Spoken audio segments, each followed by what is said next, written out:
seperti yang sudah ada dalam media sosial, mungkin WA, mungkin TikTok. Kami bisa memakai satu kata, grateful adalah suatu rasa yang berkualitas, yang berhubungan dengan ucapan syukur. Tetapi kita akan buka ini semua tidak terkecuali, tidak pernah lepas dari sebuah sumber yang disebut dengan sumber yang daripada Tuhan kita, Yesus Kristus. Yohanes pasal yang ke-15 ayat yang ke-9. Yohanes pasal yang ke-15 ayat yang ke-9. Kita baca bersama-sama Yohanes pasal 15 ayat ke-9. 1, 2, 3. Seperti Bapa telah mengasihi aku, demikianlah juga aku telah mengasihi kamu. Tinggallah di dalam kasihku. Itu silakan Ibu. Hari ini kita bicara tentang kasih. Saya juga dulu sempat berpikir kasih itu hanya sekedar mengasihi. Ngasih itu bahasa kita di sini mungkin ya. Kalau kita ke pulau lain agak bingung juga apa itu ngasih. Seolah-olah kalau tidak ngasih, tidak kasih. Dan yang lebih mirisnya lagi, objek yang menerima kasih itu saya. Kalau Anda tidak mengasihi saya, berarti Anda tidak sayang saya. Kalau orang ini berkata, kamu mencintai, mengasihi saya harus menerima sesuatu dari Anda. Sehingga fokus anak-anak Tuhan, orang Kristen kebanyakan tidak ada di sini. Adalah bagaimana mengarahkan seluruh pemberian anugerah kasih Tuhan hanya bagaimana kalau saya menerima atau tidak. Sehingga ketika kita fokus sebagai seseorang yang taker, seseorang yang berparadigma, kalau aku tidak terima sesuatu berarti tidak baik-baik saja. Kalau saya sudah ibadah sering seperti ini, saya harus terima berkat dari Tuhan. Pakai kata harus lagi. Kalau saya datang ke gereja hari ini saya harus menerima sesuatu yang baik. Seringkali Tuhan mengizinkan situasi kondisi yang tidak sesuai dengan cara dan waktu kita. Yesus dalam Yohanes pasal 15 ayat yang ke-9 berkata dengan jelas, seperti Bapa telah mengasihi aku, demikianlah juga aku telah mengasihi kamu. Satu kalimat ini menjadi sebuah rangkaian yang harus kita lihat dari parsial dengan parsial. Dia memakai kata seperti Bapa. Seperti Bapa telah mengasihi aku, kata Yesus, demikian juga aku telah mengasihi kamu. Pesan Tuhan kepada murid-murid Yesus, Yohanes pasal 13, 14, 15, 16, 17, situasional kondisi latar belakang tempat, locus delicti. Dalam bahasa itu ada istilah locus delicti, tempat kejadian perkara, TKP-nya adalah, perhatikan, TKP Yohanes pasal 13, 14, 15, karena kita lagi bahas beberapa ayat, 16, 17, TKP-nya, tempat kejadian perkara, bahasa Latin, salah saya kalau dikoreksi Pak Hakim, locus delicti. Jadi locus delicti dari Yohanes pasal 15 dan salah satu ayat yang kita pelajari hari ini adalah bagaimana Yesus sedang dalam perjamuan malam terakhir. Perjamuan malam terakhir tidak hanya sekedar berbicara tentang inilah tubuhku, inilah darahku. Perbuatan ini seperti itu bagian, atau kalau kita ngomong tentang perjamuan malam terakhir, berarti ini peristiwa sebelum disalibkan. Padahal pada saat locus delicti, tempat kejadian perkara, lokasi di mana Yesus sedang menghadapi malam terakhir sebelum besoknya, saya perhatikan akan ditangkap di Taman Getsemani. Yesus berbicara sudah tidak lagi kepada orang banyak. Yohanes pasal 3, 4, 5, 6 dan seterusnya sampai Yohanes pasal 15, 16, seperti Yohanes pasal 12. Kalau kita baca dengan cermat, Yesus sedang menyampaikan firman kepada orang banyak, lebih general, lebih komprehensif, lebih menyeluruh. Di sana kita ketemu dengan berbagai hal. Yohanes 10, Yohanes 6, Yohanes 3:16, semua ayat-ayat terkenal yang mungkin kita hafal ada di antara Yohanes 1 sampai Yohanes 12. Tapi masuk dalam Yohanes 13, 14, 15. Yesus sedang berbicara internal dengan murid-muridnya. Yesus seolah menyampaikan pesan-pesan terakhir. Yesus seolah memberikan wejangan terakhir sebelum nanti mulai besok kalian tidak bisa ketemu saya lagi, kecuali nanti setelah masa depan kita saya ketemu lagi dengan kalian dalam tubuh dan suasana yang jauh lebih baik. Sehingga situasinya boleh kita bayangkan sekarang ketika kita bertemu dengan orang-orang yang kita kasihi, atau kita sedang bertemu terakhir dengan orang-orang yang kita akan sampaikan pesan. Dan Yesus tahu ayat 1 pasal 13, sebab ia tahu sudah waktunya Yesus kembali kepada Bapa. Yesus tidak mati karena ditusuk dengan tombak dan salib. Yesus menyerahkan kendali sepenuhnya. Tetelestai. Lalu ia menyerahkan nyawa.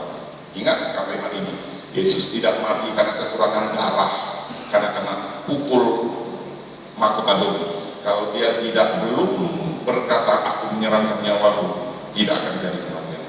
Artinya berapa banyak kita dan saya termasuk para pelayan Tuhan mungkin sudah bertahun-tahun mengiring melayani Tuhan, ketika masalah terjadi kita, saya kadang saya kebal, kita kadang-kadang panik, kadang-kadang bersuara.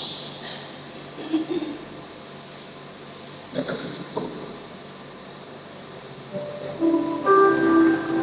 Ku kan bernyanyi sampai jiwaku berjalan, sampai hatiku mendengar lagu mengharap. Bapak Ibu, tempatkan posisi Bapak Ibu sekarang seperti murid-murid yang sedang dalam kamar di atas loteng Yerusalem. Yesus mungkin berkata sebentar lagi aku akan pergi. Baru 3 tahun setengah pelayanannya, dia kumpul dengan murid-muridnya. Dia kumpul dengan Maria, ibunya, mungkin 33 tahun. Tapi perkataan ini, kalau saya menempatkan diri seperti murid-murid, kebetulan ada murid di situ namanya seperti saya, Yohanes. Anggap saja saya Yohanes, dan Yohanes adalah orang yang paling dekat, bahkan berani, dan Tuhan menempatkan kepalanya di bahu Yesus. Kesannya kolokan manja, enggak, dia orang yang paling dekat. Hatinya Yesus hanya jarak sedikit dengan hatinya dia. Hati Yesus sebagai manusia berdetak. Yesus merasakan sesuatu. Yohanes dengar detak jantung Yesus. Sehingga kita lihat coba Injil Yohanes 1, 2, 3 Yohanes dan kitab Apokaliptik Wahyu ditulis oleh Yohanes, seseorang yang sangat dekat, baik dekat secara spiritual maupun dekat secara mental. Dia mengerti detak jantung Yesus. Ingat, Yesus adalah seorang manusia dan adalah lumrah seorang manusia gentar dan takut, benar. Ingat, Yesus kalau nggak takut nggak mungkin ada cerita pelurunya betul bertetesan seperti darah, benar. Ini Yesus loh, kok Tuhan takut? Nah, makanya ikut PA, ikut Bible study. Yesus dibinaturnya adalah Allah Tuhan sepenuhnya dan manusia sepenuhnya. Ketika dia takut dan takut, merasa sendirian, peluknya berubah seperti tetes darah. Itu terjadi besok. Malam ini Yesus lagi ngumpul di perjamuan kudus. Perjamuan malam terakhir. Dan Yohanes adalah orang yang disebelah. Dan kepalanya kadang-kadang memanjatkan di bahu Yesus. Saya percaya Yohanes tahu detak jantung Yesus. Karena malam itu malam terakhir, detak jantungnya lebih cepat sepersekian per detik.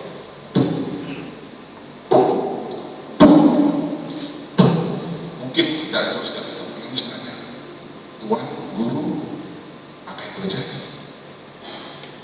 Nanti kamu akan lihat apa yang terjadi setelah malam ini. Dan kalimatnya dia sampaikan itu dengan semua murid seperti Bapa. Ingat, ini bukan kalimat penulis Injil, ini bukan kalimat Yohanes yang menulis Injil Yohanes. Sekalipun Yohanes yang dipakai Tuhan oleh ilham suci kudus, tapi ini kata-kata yang dikeluarkan oleh mulut seorang Tuhan, Bapa, Guru, Sahabat, Juru Selamat kita. Seperti Bapa telah mengasihi aku, Anda salah siapa? Yesus. Demikianlah juga aku telah mengasihi kamu. Perhatikan arahnya, seperti Bapa mengasihi aku. Dan Yesus ngomong di malam terakhir, zaman malam terakhir.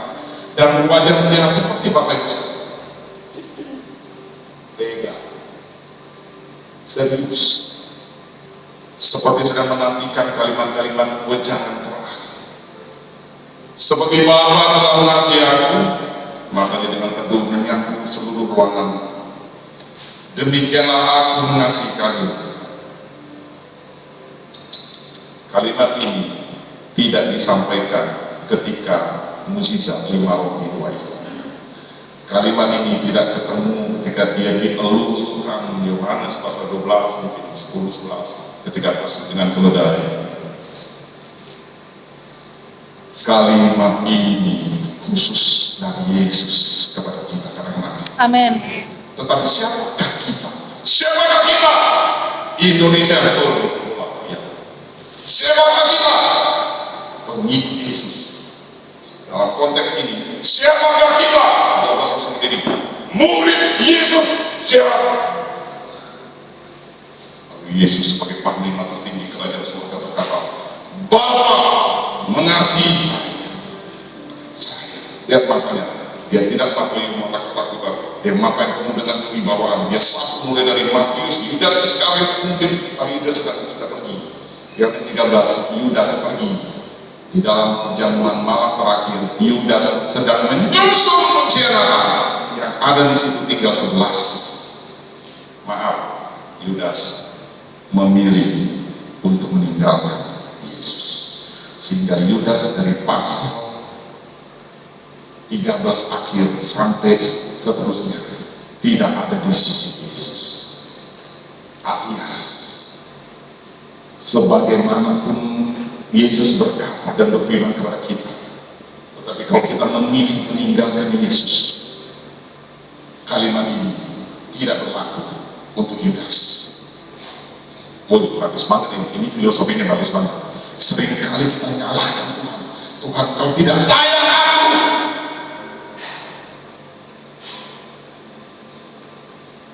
Tapi sebenarnya kisah Yudas memberi contoh kepada saya dan kita. Bukan Tuhan yang tidak sayang kita, kamu yang memilih untuk tinggalkan Yesus. Sehingga semua kalimat dari Yohanes pasal 13 bagian terakhir sampai Yohanes pasal 17 tidak berlaku bagi orang-orang Kristen bermental Yudas Iskariot.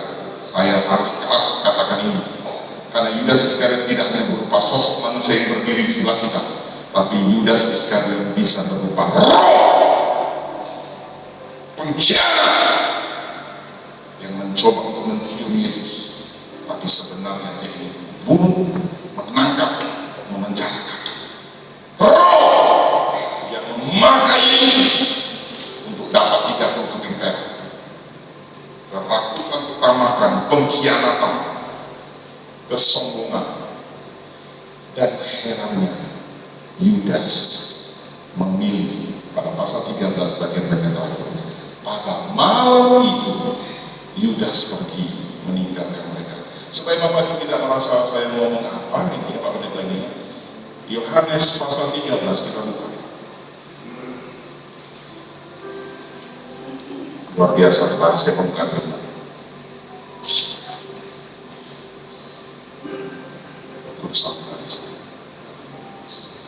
Yohanes pasal 13 ayat 30. Saya mau mencoba kita baca, renungkan dengan sungguh-sungguh bagi kita yang sampai tahun 2026 mungkin masih belum serius ikut Tuhan. Tuhan serius mau menyelamatkan kita. Kenapa kita dan saya, ini juga buat saya, kenapa kita kadang-kadang kurang serius mengiring dan melayani Tuhan. Tuhan serius selamatkan kita sampai dia mati di atas kayu salib. Itu artinya Tuhan serius. Amin. Gak mungkin Tuhan pun tak serius kalau dia sampai mati dan disiksa hanya untuk main-main. Benar? Benar Bapak Ibu? Ini Sima sudah kena ke saya. Pagi-pagi malam-malam saya menangis. Tuhan maafkan saya sebagai hamba Tuhan. Mungkin kadang-kadang saya tidak serius mengasihi, memuliakan Bapa dan Raja. Dia Bapa yang baik, benar. Tapi ingat, Bapa kita juga Raja segala raja. Banyak di antara sini yang TNI Polri di Jaksa Kalimantan juga ada. Kalau kita ketemu dengan atasan, berani kita main-main. Perintah, izin, siap laksanakan. Berani kita dikasih perintah. Boleh nggak saya pulang makan bakso? Masih kita gini dengan atasan kita. Boleh nggak kita makan dulu? Mirmus di depan UGD Bayangkara. Bela tenang. Nanti bapak saya memutuskan lah. Tidak mungkin. Apa kata atasan? Stop. Langsung demosi.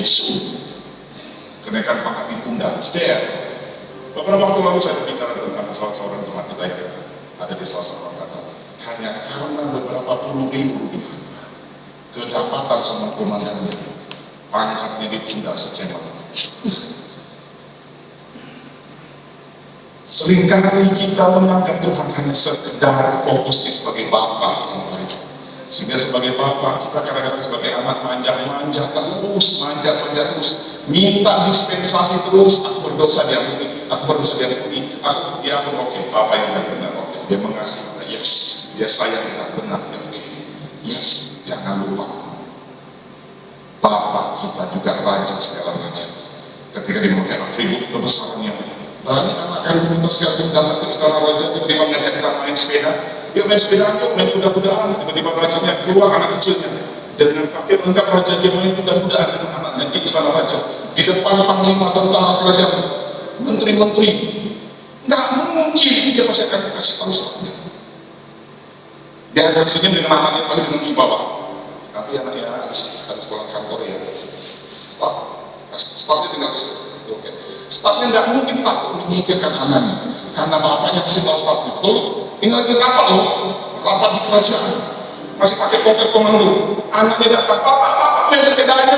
Apakah raja tiba-tiba turun di depan menteri-menteri, lalu naik sepeda kayak anak kecil, hilang wibawa raja.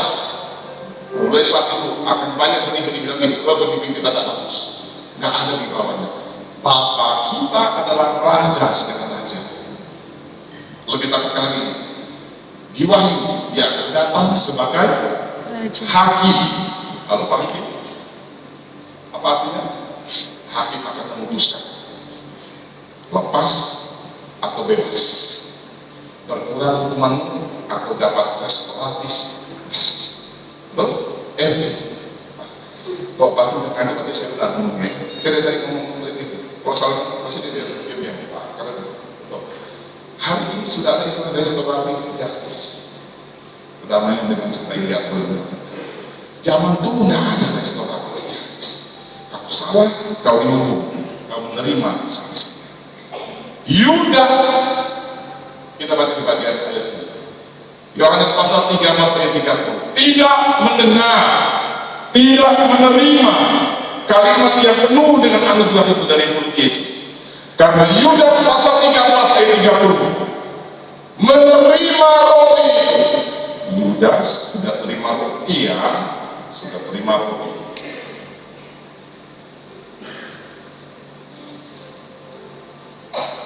Yudas ada di gereja.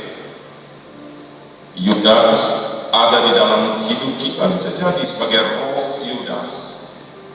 Firman ini buat saya juga, Bapak Ibu jangan merasa terhakimi, karena firman adalah pedang bermata dua. Katakan amin. Amin. Jadi Bapak Ibu jangan merasa dihakimi. Saya juga dihakimi oleh firman. Katakan amin. Amin. Yudas, perhatikan kalimat ini baik-baik. Saya akan mengeksposisi kata demi kata. Sama-sama kita baca 1, 2, 3. Yudas menerima roti. itu. Apa roti dalam istilah Jerman Kudus? Tubuh Kristus. Berarti dia bukan orang sembarangan. Dia sering ikut ibadah secara jasmani, hadir di gereja. Ya. Dia ikut pelayanan sama Yesus. Dia ada di sebelah Yesus ketika Yesus memberikan mukjizat sampai pada waktu ini. Jadi Bapak Ibu kita boleh baca semua mukjizat yang dikerjakan Yesus. Yudas ada di situ. Yudas ada di situ. Saya ulangi lagi dengan pelan dan tegas. Yudas Iskariot juga ada di perahu ketika hampir tenggelam di danau Genesaret. Yudas ada juga di sebelah Yesus ketika Yesus mengadakan mukjizat 5 roti buat ikan 5.000 orang laki-laki dan sisa 12 orang. Yudas ada di situ ketika Yesus menyembuhkan hamba dari seorang perwira dari Kapernaum. Sebut saja semua mukjizat Yesus. Yudas ada di situ. Yudas hadir di situ. Sama-sama kita baca. Ulangi kalimat ini. 1, 3. Yudas hadir di situ. Tapi dimulai di titik turning point ini, Yudas memilih dengan penuh kesadaran. Yudas tidak diusir karena kau calon pengkhianat, kuusir kau sekarang. Petrus, hajar dia. Petrus bawa pedang. Yohanes, pukul dia. Langsung Yohanes pakai guntur. Ingat Yohanes dan Yakobus adalah anak-anak guntur. Tiba-tiba Yohanes akan, wah, jurus guntur. Kelainan mereka di situ. Enggak. Mungkin Yesus seperti kita lagi duduk dalam sebuah rapat pertemuan. Dia sedang menyampaikan kata-kata yang penuh dengan firman. Yudas sudah terima roti. Mungkin wajahnya lebih sombong dari kita sendiri. Bukannya Yudas, wah mantapnya, asal hancur kali. Adukan semua orang-orang dia, mati kali, catat kali, pergi. Sombong kali Yudas. Yesus lagi ngomong, dalam hatinya mungkin dipikir, besok habis kali kena tangkap, aku udah ditangkap, aku kan pengkhianat, dapat 3 kali penjara lagi, pasti. Padahal hari-hari Yudas bersama-sama Yesus, tapi hatinya menjauh dari Tuhan. Jangan biarkan hidup kita hanyalah fisik dan jasmani saja yang dekat dengan Tuhan, tapi hati kita jauh dari Tuhan. Itulah yang disebut dengan Yudas akhir zaman. Dia hadir di dalam setiap aktivitas mungkin, apalagi jangan hadir. Yang sering hadir aja bisa jadi mungkin dia belum tentu dia seperti Yohanes, seperti Yakobus dan seperti murid-murid yang lain. Ini buat saya juga. Kita telah banyak baca berita di media sosial. Sekarang telanjang di rumah itu sangat transparan. Ada satu penerbit buku 30 buku rohani yang Saya juga baca sebagai mahasiswa teologi.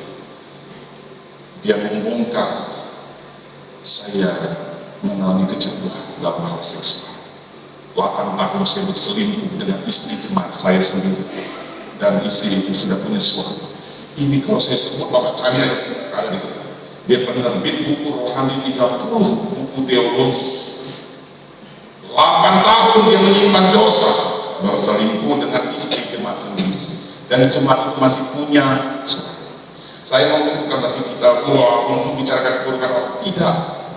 Kita doakan orang begini, jangan mudah kita lalu tunjuk tangan, kau tangan kau tidak kau, kata teman saya di warung kopi, yang kau udah tunjuk orang dulu, tunjuk satu tiga di kau, tunjuk begini kan, satu karena ke atas, karena juga Tuhan kita. Siapa ini orang Kristen? Siapa orang Kristen? Tuhannya Yesus. Yesus kayaknya salah pilih. Masa pilih pimpinan-pimpinan rohani macam ini? Yesus di tengah. Yesus santai makan roti di rumah malaikat. Kaget Yesus, ditunjuk dari bawah. Kamu salah Yesus. Hah? Aku yang salah. Padahal kita manusia dididikan dan tidak bebas. Tuhan tidak ciptakan robot, termasuk waktu Tuhan Yesus. Nah ini bahasa yang sering ditanyakan sama anak-anak waktu masih belajar tentang firman Tuhan.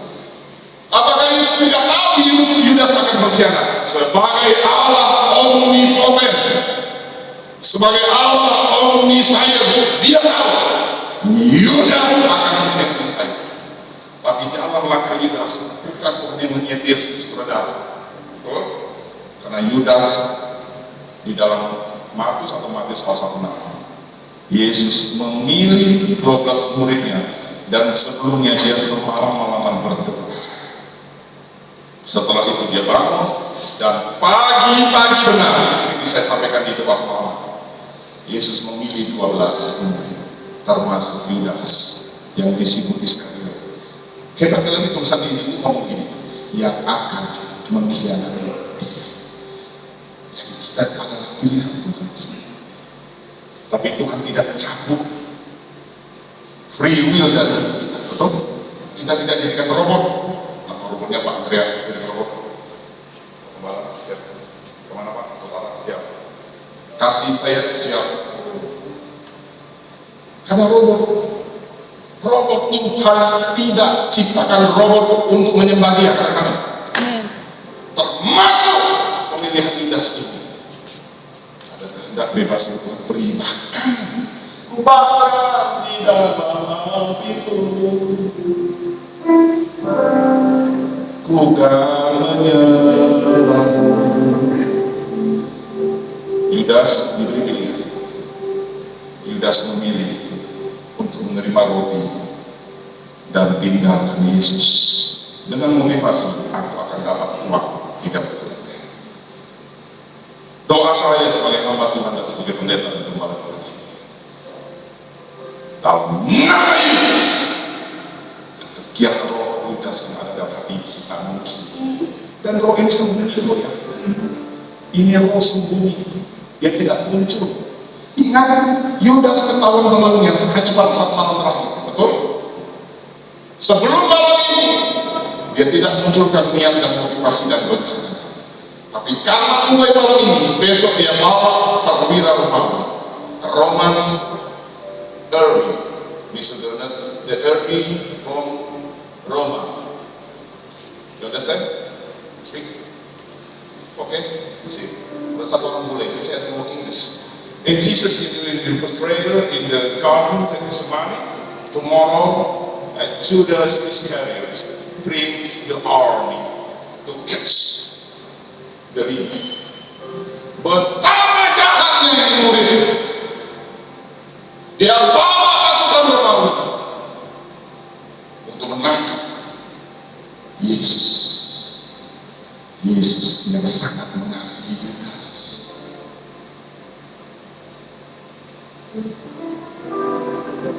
Kalau saya jadi Yesus, saya tahu 3 tahun setengah lagi ini orang yang kerja, saya tak akan begini, betul banyak. Kalau saya jadi Yesus, saya tahu Thomas bakal beragu atas Kebangkitan Yesus. Ngapain? Syukur saya belum dikasih ilmu karunia talenta kayak Yesus. Sehingga mandang begini, wah 3 tahun lagi nih, jadi mana fokus ngomongnya. Wah ini bakal orang nanti tanggal 14 Februari 2030. Ini ngomongin saya dari warung kopi. Sebelum kau ngomongin saya, enyah kau dari hadapan aku. Bisa jadi. Yesus tahu tentang semua yang akan terjadi dari semua manusia, termasuk murid-muridnya. Tapi Yesus memilih untuk tetap mengasihi, karena dalam pribadi manusia, termasuk Yudas, dia menitipkan, mengaruniakan yang namanya free will, supaya dengan kejadian ini menjadi contoh buat saya dan kita orang Kristen yang kejam. Kita iring Yesus, singkirkan roh Yudas dalam hidup kita, singkirkan roh keraguan Thomas dalam hidup kita, singkirkan roh penyangkalan seperti Petrus pada saat momen Yesus disalibkan. Sekalipun dia ikut Yesus bertanda, Yesus memilih, Yudas memilih itu. Kita kembali ke ayat yang Yohanes pasal 15 7 11. Pengajaran Yesus dalam upper room discourse, dalam bahasa Inggris, perjamuan malam terakhir di kamar hotel bersama. Secara historis adalah momen perpisahan. Garis bawah, momen perpisahan. Yesus ngomong ini bukan berarti nanti minggu depan ketemu lagi. Enggak. Besok dia mulai ditangkap, dan ceritanya kita tahu. Pada puncaknya ada penyakit. Yesus tahu bahwa murid-murid akan segera menghadapi krisis iman, menghadapi tantangan akan berbagai hal, termasuk bingung. Berapa banyak kita ikut Yesus bingung, kok bisa terjadi ya? Kan Tuhan Maha Kuasa, harusnya bisa ini dilalukan daripadaku. Kok ini tidak terjadi? Bingung. Di sisi lain tidak berani tinggalkan Yesus, tapi di sisi lain nanti saya akan ada satu tema khusus yang disebut dengan apatisme. Apatisme, sikap apatis lebih berbahaya daripada sikap ateis. Apatis berbicara tentang begini, seseorang ada di sini, saya menganggap tidak ada. Itu lebih bahaya. Dia bukan apatis, dia bukan ateis, dia bukan tidak percaya Tuhan, bahkan berusaha untuk meyakinkan orang bahwa Tuhan tidak ada. Dia tidak sibuk ke satu kali untuk bicara.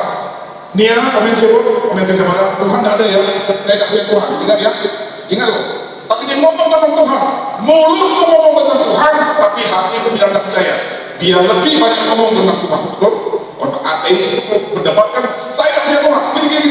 Gimana cara? Dipancing terus, dia ngomong Tuhan terus. Cuma ngomongnya tidak percaya Tuhan, percaya Tuhan. Tuhan yang disebut orang ateis, dia tahu ada Tuhan, dia tidak peduli. Anggap aja tidak ada. Kalau aku kaya karena Tuhan ada. Aku tidak peduli. Itu lebih mengerikan. Ada satu sisi khusus saya akan bahas tentang ateisme yang terjadi di zaman modern. Mereka sudah dipuaskan dengan sesuatu yang bukan Tuhan, sehingga kita ditanya, kamu kan percaya Tuhan? Saya percaya. Kamu tahu ada Tuhan? Ada. Tapi aku tidak peduli. Mati hidup urusan aku. Itu lebih ngeri sekali, karena ini ada di dalam wahyu. Hai jemaat, kembalilah kepada kasih yang mula-mula. Hendaklah kamu jangan panas saja. Hendaklah kamu jangan suam-suam itu. Kalau panas, lebih panas. Bisa bikin kopi panas, kopi tubuh, kopi saring, americano, kopi hitam, sedap. Tapi kalau dingin sekalian, minum es krim mahal.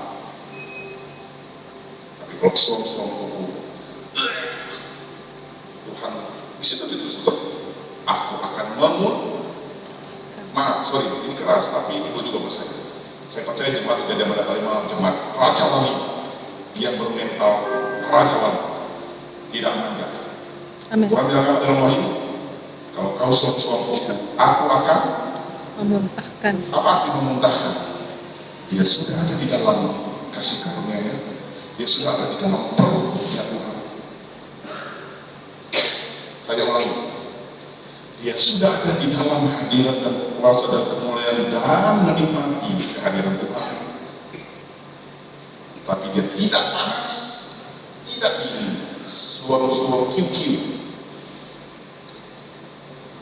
Dan Tuhan mau mengisi, kalau kau tidak bertobat dan kembali kepada kasih-Mu yang lalu, aku akan apa? Aku akan apa? Memuntahkan. Bapak Ibu, firman ini juga membuat saya bingung. Yudas memilih untuk pergi. Karena kadang-kadang jika kita pergi, suasana yang kita hadapi adalah malam. 1, 2, 3. Sudah malam. Oke, kita baca ini. Pada waktu itu, hari sudah malam. Kalau kita mengeksposisi ayat ini, kalimat malam tidak kebetulan. Banyak hal terjadi di Alkitab pada waktu malam. Malam berarti gelap, tidak ada terang. Sampai kapanpun kejahatan akan kalah dengan kebaikan. Kita amin. Amin. Sampai kapanpun kegelapan akan kalah dengan terang. Amin. Kenapa ada gelap? Karena tidak ada terang di sini. Pesan Yesus lagi sudah terkenal. Jadilah terang. Jadilah terang. Karena akulah terang dunia. Bapa sudah mengasihi aku dan aku mengasihi kamu. Dan tinggallah di dalam kasih. Kata tinggal bahasa Yunani-nya meno.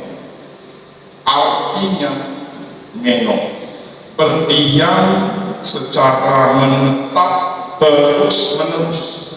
Bukan mampir, bukan hanya sesaat. Jadi kalau kata Yesus dalam Yohanes pasal 15 ayat yang ke-9, tinggallah di dalam kasih. Kenapa kita suka gagal orang Kristen tinggal dalam kasih? Karena dia pakai kasihnya manusia. Dia pakai kasihnya kekuatan sendiri. Dia pakai kasihnya kawan-kawan gereja saya. Dia pakai kasihnya pendeta saya.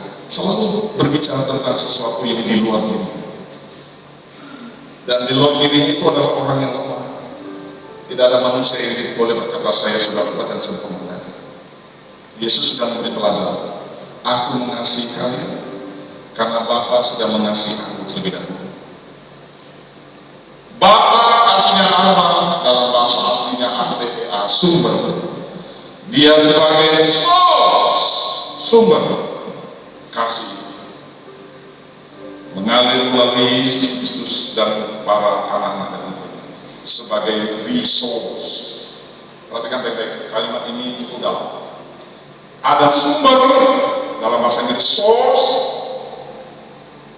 Kalau sumbernya buah anggur, air anggur, madu, air yang jernih, dia akan mengalir kepada penerimanya, namanya resource.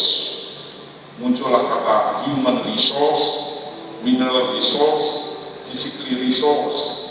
Kalau source artinya sumber, bahasa nama lain Bapak adalah apa? ABBA, sumber. Jadi mengalir dalam kehidupan kita melalui Kristus Yesus. Kita orang Kristen menjadi sumber daya dalam bahasa kerennya resource. Dari source mengalir kepada kita, bukan kita itu pakai sendiri dan kita tidur-tidur lagi.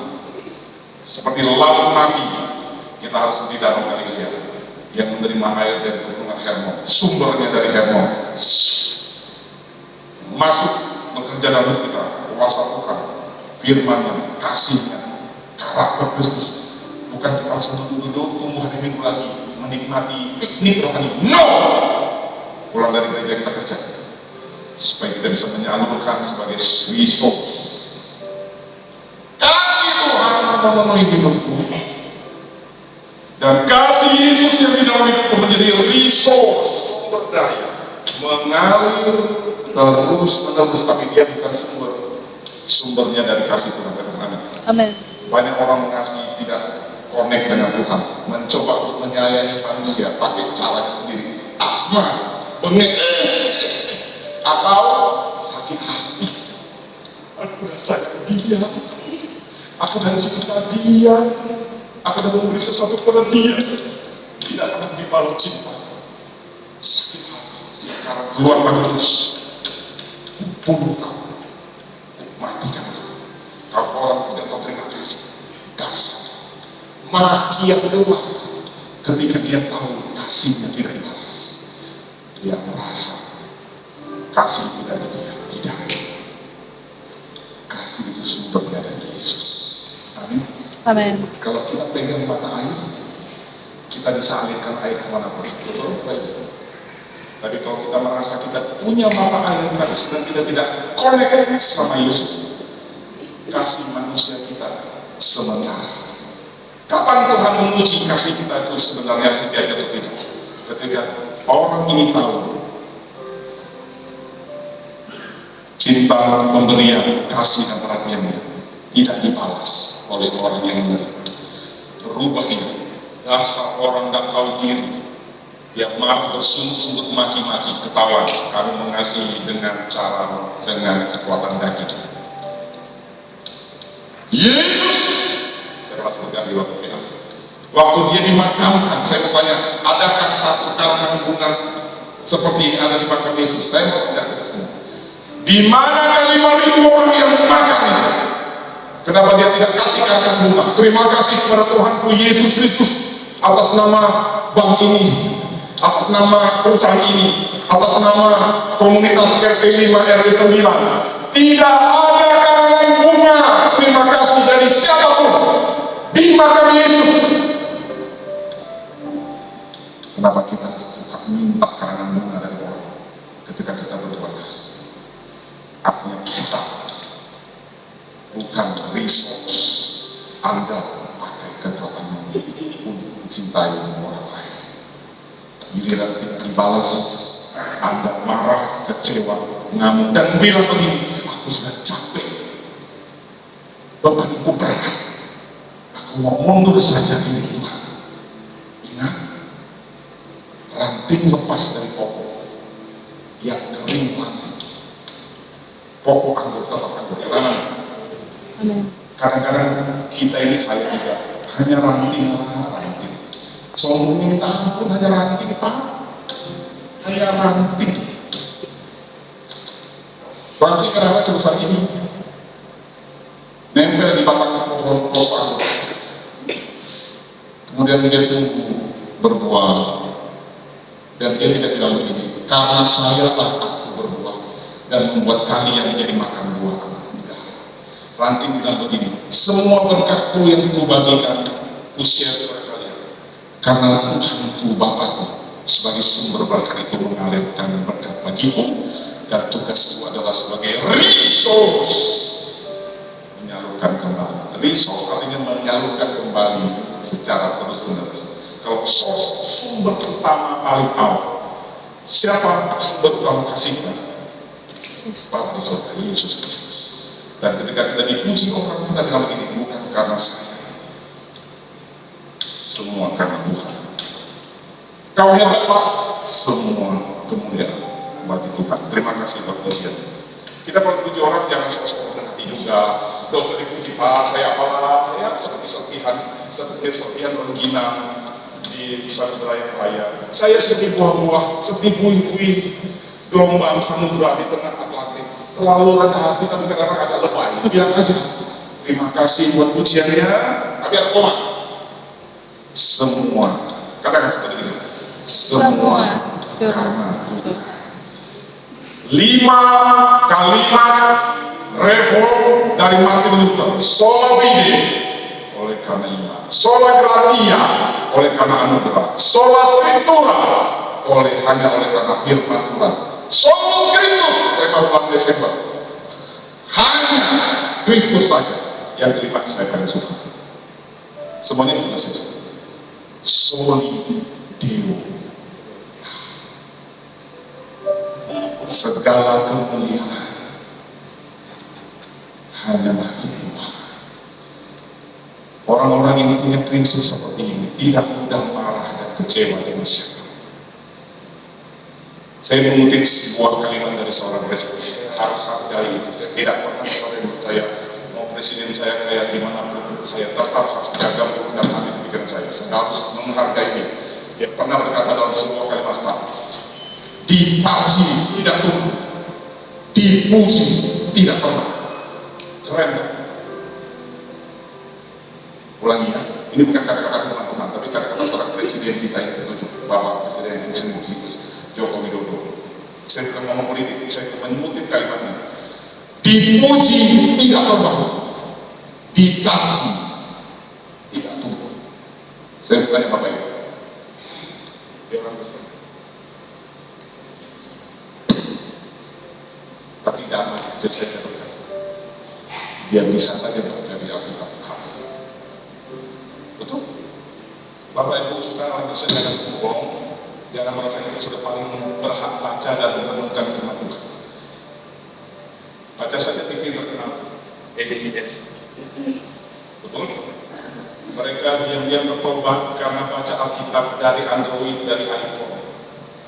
Sedangkan kita bawa ini aja, udah itu hitungan aja. Oh, saya pegang bawa kita manual, bawa HP aja lah. Sambil ngurusin kontrak bisnis yang 50 triliun 12.000 bitcoin akan dikasih ke saya. Saya tidak menolong, tapi saya lihat karena sindiran ini juga buat saya. Terlalu mudah kita nego dengan Tuhan, tapi giliran kita nego dengan kawan bisnis, begini makanya nggak akan datang. Ini bapak tentang ini ya, kawan saya ini apa? Kalau dengan Tuhan, Tuhan rugi aku 10.000-nya kebanyakan. Harusnya 5.000 tadi persembahan. Ya Tuhan. Kebanyakan tadinya perlu kan harusnya 40.000, 100.000. Tapi tidak ada sih. Harus kita dirokok. Datang dari tukang kolektor. Bante, tadi saya salah masukkan. Kolektor saya 100.000, 10.000. Saya ambil uangnya agak banyak 100. Boleh tukar nggak? Ya sebagai pantai yang baik boleh tukar. Inilah. Nggak kalau dia bawa enggak. Atau dia dapat bonus. Dapat kasih 10, dapat 90. Ini cuma cerita lucu-lucu, tapi mungkin itu terjadi pada saya dan kita. Hitung-hitungan dengan Tuhan. Yudas hitung-hitungan dengan Tuhan. Salah satu ciri khas roh Yudas adalah hitung-hitungan dengan Tuhan. Berapa banyak yang saya korbankan buat Tuhan, Tuhan harus kasih kepada saya. Kalau tidak, kamu Tuhan tidak menentukan saya. Dia pergi dan menjual dia. Saya berdoa. Biarlah kasih Tuhan tetap tinggal. Amin. Bukan dengan mulut, tapi dengan tindakan dan sikap. Hari ini saya akan kasih tugas kepada kita.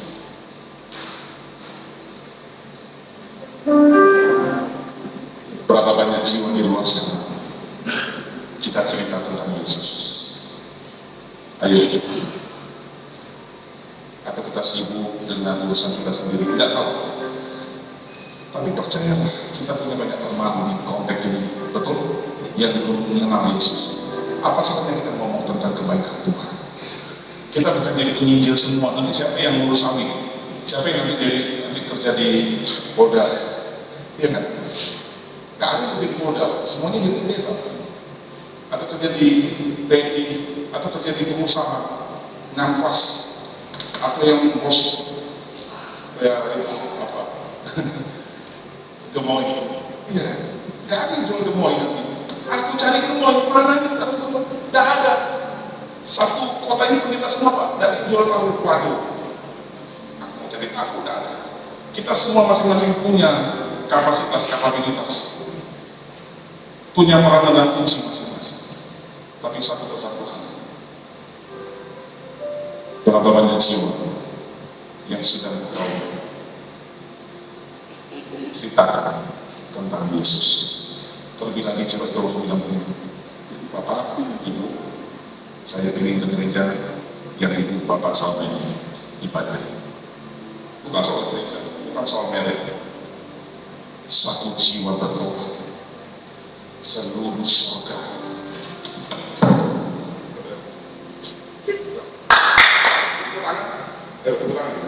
Kita praktek